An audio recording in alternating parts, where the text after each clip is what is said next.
अब हम देखेंगे प्रश्नावली 2 का प्रश्न 7वां, क्वेश्चन नंबर 7वां प्रश्नावली 2 का। यदि किसी समांतर श्रेणी के pवें qवें पदों का माध्य rवें sवें पदों के माध्य के बराबर हो तो सिद्ध कीजिए कि p प्लस q बराबर r प्लस s होता है। ठीक है, तो यहां पर एक चीज नाम आया, क्या? माध्य।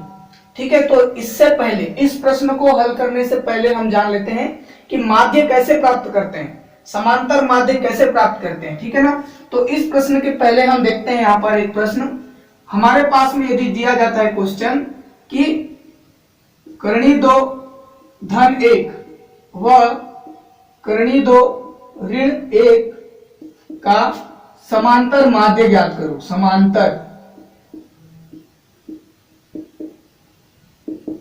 ठीक है, ये बोला। तो समांतर माध्य ज्ञात करने का सूत्र क्या होता है? समांतर माध्य ज्ञात करने का सूत्र क्या होता है? a प्लस बी बटा 2। कहने का मतलब ये कि जो भी संख्या दिए गए उसका क्या मान होगा? a क्या होगा? पहला मान होगा, b क्या होगा? दूसरा मान होगा। जब भी आपको दो संख्या दिया गया होगा और वो दो संख्या दिया होगा और उस दोनों के मध्य समांतर माध्य ज्ञात करने बोलेगा, तो याद रखिए a का मान क्या होगा? वो पहला संख्या होगा, b का मान दूसरा संख्या होगा। ठीक है, तो हमको क्या करना है? सूत्र लगाना है, a प्लस बी बटा 2 लगाना है। तो समांतर माध्य यहाँ पर मिलेगा। यहाँ पर देखिए a कौन है? a यहाँ पर करनी 2 धन 1 है और b कौन है? यहाँ पर करनी 2 ऋण 1 है। तो हम a के जगह में लिखेंगे क्या? करनी 2 धन 1 लिखूंगा मैं। ठीक, प्लस है तो प्लस लिखा। अब b का मान क्या है? करनी 2 ऋण 1 है, ये लिखा। बटे में कौन है? 2 है। बहुत ही आसान है। अब यहाँ पर देखिएगा, कोष्टक हटा रहा हूं मैं। करनी 2 धन 1 धन करनी 2 ऋण 1, ये जो ऋण 1 सॉरी धन 1 दिख रहा है और ऋण 1 दिख रहा है, ये क्या हो जाएगा? कैंसल। बचा क्या? करनी 2 कितना ठो करनी 2? 2 ठो। ठीक है ना, कितना ठो? 2 ठो। तो 2 करनी 2 ठो करनी 2 बचा ना, तो 2 करनी 2 बटे में कौन है? 2। तो ये दो क्या हो गया? कैंसल हो गया। बचा सिर्फ क्या? करनी 2। तो समांतर माध्य क्या आ जाता है? करनी 2 आ जाता है। तो जब भी आपको समांतर माध्य पूछे कि समांतर माध्य ज्ञात कीजिए, दो संख्या दिया जाए, चाहे वो अचर राशि हो चाहे चर राशि हो, है ना, कोई भी समीकरण भी दिया जा सकता है, दो समीकरण के मध्य में समांतर माध्य ज्ञात कीजिए, ऐसा भी बोला जा सकता है। ठीक है, तो आपको याद रखना है, इस सूत्र का प्रयोग करना है और समांतर माध्य ज्ञात करना है। ठीक है, तो चलिए हम आगे चलते हैं। यहाँ पर क्वेश्चन नंबर 7वां हल करते हैं।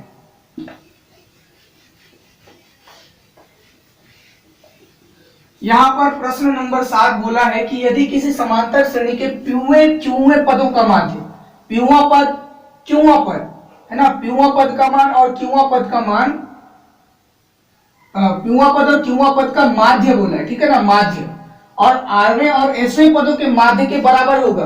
तो यहाँ पर pवां पद क्या है? pवां पद का मान दिया है क्या?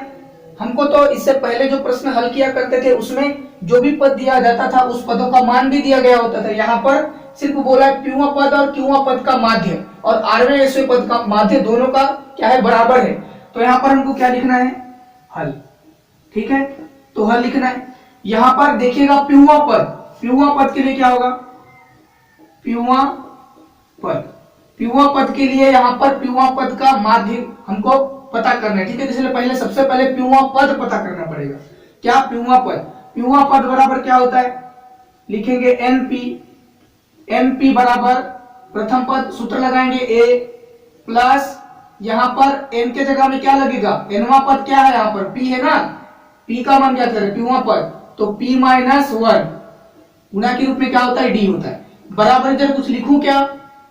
जब दिया गया होता तब लिखना होता ना, तो यहाँ पर तो कुछ दिया ही नहीं गया है, तो फिर pवां पद का मान, pवां पद क्या होगा? यही होगा pवां पद। ठीक है ना, यही क्या होगा? इसका pवां पद। बराबर में अगर कोई यदि मान दिया गया होता है यहाँ पर तो लिखना पड़ता है। यहाँ पर सिर्फ बोला था pवां पद, ठीक है, pवां पद हमने लिखा था। अब यहाँ पर देखिए qवां पद बोला है, तो qवां पद के लिए भी करिए qवां पद। तो qवां पद क्या हो जाएगा? NQ बराबर a plus q minus 1d, qवां पद के लिए, इसलिए इनके जगह में q लग जाएगा। ठीक, उसी प्रकार यहाँ पर देखिएगा sवां पद, क्या बोला है? rवां पद, है ना, rवां पद के लिए भी करिएगा rवां पद, इसके लिए क्या हो जाएगा? nr इज इक्वल टू क्या? a प्लस rवां पद बोला है, n के जगह में क्या लगाना है हमको? r लगाना है, r माइनस 1d। ठीक है ना। आर के बाद फिर एसवां पद बोला है तो एसवां पद के लिए भी करेंगे, एसवां पद, ठीक है, एसवां पद के लिए भी लिखिए एन एस बराबर ए प्लस कौन सा पद, एसवां पद ना, तो यहां पर एन के जगह में क्या लगेगा, एस माइनस वन डी, ठीक है। तो हमने चारों का यहां पर पहले पद निकाला, पीवां पद, क्यूवां पद, आरवां पद, एसवां पद का यहां पर पहले मान निकाला, ठीक है। तो इस तरह का समीकरण हमको मिलता है, ये समीकरण मिलता है हमको, ठीक है। तो अभी क्या बोला है प्रश्न यहां पर, पीवां पद और क्यूवां पदों का माध्य, क्या बोला यहां पर, इसको ध्यान दीजिएगा, ठीक है। इसको पीवां पद और क्यूवां पद का माध्य, तो माध्य हमने अभी ज्ञात किया a प्लस बी बटा टू, ज्ञात किया ऐसे। तो यहां पर देखिए क्यूवां पद और पीवां पद का माध्य पहले ज्ञात करना पड़ेगा, पीवां पद और क्यूवां पद, पीवां पद का माध्य क्या होगा a और क्यूवां पद का माध्य क्या होगा b। तो यहां पर सबसे पहले a के जगह में क्या लिखेंगे, पीवां पद का मान लिखेंगे, और b के जगह में क्या लिखेंगे, क्यूवां पद का मान लिख करके सबसे पहले माध्य ज्ञात करेंगे, ठीक है ना। तो चलिए यहां पर हम लिखेंगे पीवां पद प्रश्नानुसार पीवां व क्यूवां पद का माध्य, ठीक है ना। प्रश्न के हिसाब से चल रहे हैं, माध्य ज्ञात करना है। तो माध्य ज्ञात करने का सूत्र क्या होता है, माध्य ज्ञात करने का सूत्र क्या होता है, a प्लस बी बटा टू होता है। तो सेम इसी के जगह में हम क्या लिखेंगे, बराबर a के जगह में क्या लिखेंगे, ये जो दिख रहा है आपको पीवां पद दिखेंगे, क्योंकि पीवां और क्यूवां पदों का माध्य ना, तो यहां पर पीवां पदों का माध्य, पीवां पद यहां पर क्या है, a plus p minus one D है, a का मान, ठीक है। प्लस लगा देंगे, सूत्र में प्लस है तो प्लस लगाइए।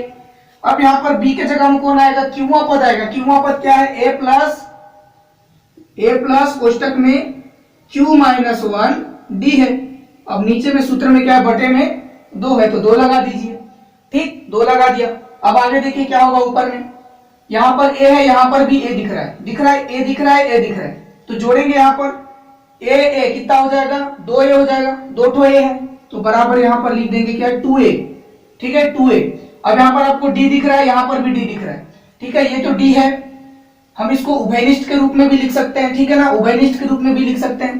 प्लस यहां पर क्या लिखेंगे, p माइनस वन कोष्टक में, फिर क्या, यहां पर p माइनस वन के बाद फिर प्लस q माइनस वन कोष्टक में, ठीक है। तो यहां पर हम क्या लिख सकते हैं, d, क्या लिखा हमने, d लिखा, ठीक है। तो यहां पर पहले a को जोड़ दिया, कितना हुआ, 2a, क्योंकि प्लस है, ये भी प्लस में है तो 2a हो जाता है।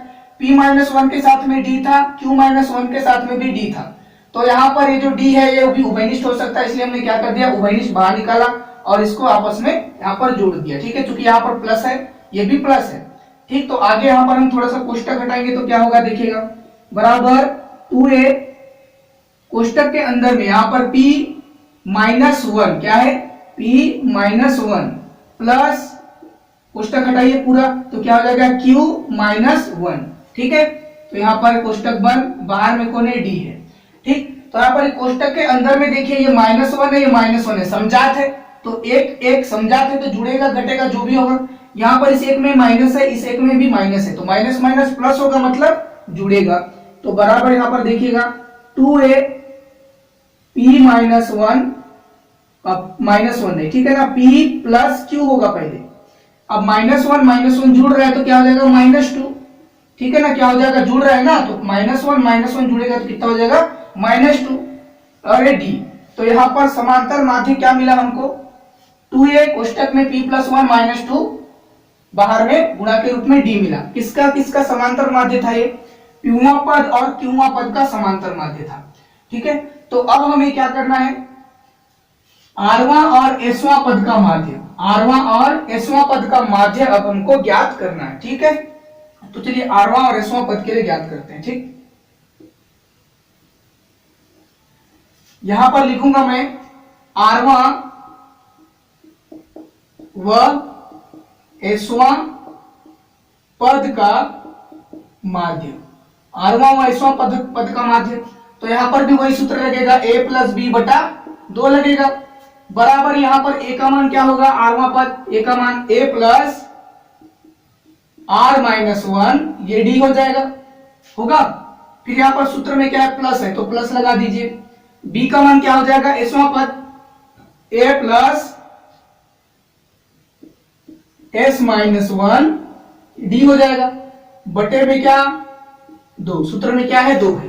तो यहां पर भी देखिएगा, यहां पर भी क्या है, ए है, यहां पर भी ए दिख रहा है, तो ए कितना ठो ए हो जाएगा, दो ठो ए, तो 2a लिखूंगा मैं। अब यहां पर कोष्टक के अंदर में देखिए क्या बचेगा, यहां पर r माइनस वन ये दिख रहा है और ये आपको d दिख रहा है, प्लस यहां पर क्या है, a को बाहर निकाल दिया, क्या बचा है यहां पर s माइनस वन डी, दिख रहा है, ठीक। लेकिन यहां पर देखिएगा, यहां पर भी d है, यहां पर भी d है, उभयनिष्ठ है ना, d क्या हो जाएगा, उभयनिष्ठ हो जाएगा, तो d को क्या कर देंगे, हम बाहर निकाल देंगे, तो क्या बचेगा 2a r minus one plus d को बाहर निकालने सिर्फ r माइनस वन बचेगा अंदर में, प्लस कोष्टक में s माइनस वन, डी को बाहर निकाल रहे तो ये बाहर निकाल दिया, क्या बचा अंदर में r minus one, s minus one, ठीक है। कोष्टक हटा रहा हूं मैं, 2a, ठीक है, 2a अंदर में देखिएगा, r माइनस वन क्या है, r minus one plus s minus one, ठीक, बाहर में d। अब यहां पर आपको दिख रहा होगा, ये जो r है और s है ये तो समझात नहीं है, लेकिन माइनस वन दिख रहा है, समझात है, तो क्या होगा, माइनस वन जुड़ेगा प्लस वन हो जाएगा, अब माइनस टू हो जाएगा, ठीक है ना, माइनस और माइनस जुड़ेगा प्लस होगा, तो यहां पर लिख दीजिए पहले 2a का 2a लिखेंगे, r का r लिख दीजिए, प्लस s का प्लस s लिख दीजिए, माइनस वन और माइनस वन क्या हो जाएगा, माइनस टू हो जाएगा, जुड़ जाएगा, उभयनिष्ठ क्या है यहाँ पर d है। तो यहाँ पर देखिए हमको समांतर माध्य मिल गया, किसका, आरवां और एसवां पद का समांतर माध्य मिल गया, ठीक है। तो यहाँ पर क्या बोला है, पी क्यूए पदों का माध्य, ध्यान दीजिएगा, पी क्यूए पदों का माध्य और आरवें और एसवें पदों का माध्य बराबर हो तो मतलब ये जो हमको मिला है ये माध्य और ये जो माध्य हमको मिला है ये यदि बराबर हो तो सिद्ध करना है कि P Q plus R S बराबर हो तो बोला है, तो बराबर हो तो दोनों को बराबर बना करके लिखेंगे, कैसे लिखेंगे देखिएगा, बराबर हो तो बोला है, तो देखिएगा प्रश्न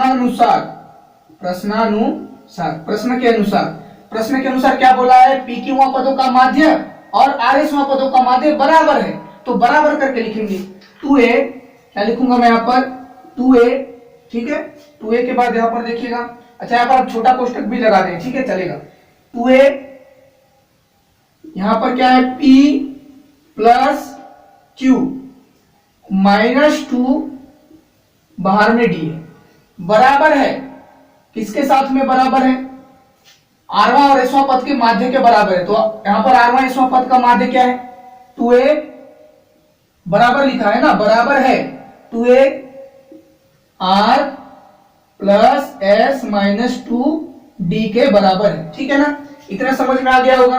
तो देखिए आगे क्या होने वाला है, यहाँ पर सभी जगह क्या हो जाएगा, बटे में दो हो जाएगा, ठीक है ना, मैंने यहाँ पर बटे में दो लिखना भूल गया, यहाँ पर क्या हो जाएगा, बटे में दो है ना, इसको हल करते गए तो यहाँ पर क्या हो जाएगा, दो, यहाँ पर भी क्या है, बटे में दो है, ठीक है, यहाँ पर मैंने नहीं लिखा दो को, ठीक है, a बटा बी, ए प्लस बी बटा टू है, यहाँ पर दो है, तो सभी जगह क्या होगा, बटे में, सभी जगह क्या हो जाएगा, बटे में दो, यहां पर भी दो होगा, यहां पर भी दो होगा, यहां पर भी दो, सभी जगह क्या हो जाएगा, दो हो जाएगा, मैंने दो को लिखना भूल गया था, ठीक है। तो यहां पर आपको क्या करना है, 2a प्लस 2a कोष्टक में p plus Q minus two गुणा के रूप में d, ठीक है ना, तो बटे में क्या है, यहाँ पर दो है, यहां पर भी क्या लिखेंगे, दो लिख देंगे, ठीक है, तो ध्यान दीजिएगा यहाँ पर। अब देखिए यहाँ पर क्या होगा, ये जो 2 दिख रहा है ये बटे में है, तो इस वाले 2 के साथ में क्या हो जाएगा, भाग हो जाएगा, कैंसिल हो जाएगा ये 2, इतना हो गया। अब देखिएगा आगे क्या होगा, यहां पर क्या बचा, ऊपर में क्या बचा, a कोष्टक में p plus Q minus two बचा, और क्या बचा, कोष्टक के बाहर d, बराबर इसे क्या बचा, a कोष्टक में r plus s minus two, कोष्टक के बाहर क्या बचा, d बचा, ठीक है। तो यहां पर हम क्या करेंगे, इस a को यहाँ पर समझा दिख रहा है ए क्या है, बराबर उस पार भी है, बराबर के इस पार भी ए है, और बराबर के इस पार भी डी है, बराबर के इस पार भी डी है।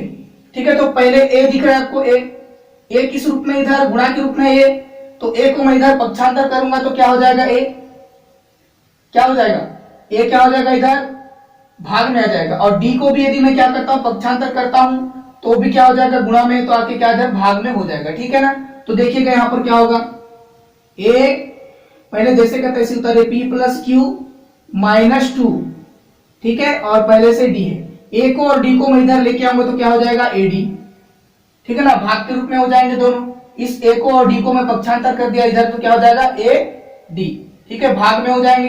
ठीक है ना, तो अब देखिएगा बराबर इधर क्या बचा, इधर बचा r प्लस एस माइनस 2 बचा। ठीक, तो यहाँ पर ये a कैंसल, ad भी क्या हो जाएगा, भाग के दौरान कैंसल हो जाएगा, तो यहाँ पर बचेगा क्या, p minus Q sorry p plus Q minus 2 बचा, बराबर इधर r प्लस एस माइनस 2 बचा। ठीक, तो यहाँ पर दो दिख रहा है समझात, ये भी दो समझात दिख रहे हैं, है ना, तो हम क्या कर सकते हैं, -2 को पक्षांतर कर देते हैं उधर, तो इधर क्या बचेगा, p प्लस क्यू बचेगा, बराबर उधर क्या, r प्लस एस माइनस 2, पहले से -2 को उधर ले जाएंगे तो +2, तो ये प्लस और माइनस क्या हो जाएगा, 2 कैंसल, तो बचेगा हमारे पास में क्या, plus Q, p plus Q बराबर r प्लस एस बचेगा, जो कि हमको सिद्ध करने के लिए बोला गया था। ठीक है, यहाँ पर क्या बोला गया था, p प्लस क्यू बराबर r प्लस एस लाना है, तो देखिए हमको हल करने के बाद क्या आ गया, p प्लस क्यू बराबर r प्लस एस यहाँ पर आ चुका है। तो इस तरह से क्या करना है, इस प्रश्न को हल करना है, तो इसकी अभ्यास करेंगे, प्रैक्टिस करेंगे, इसके पश्चात हम नेक्स्ट क्वेश्चन पढ़ेंगे। Thank you so much.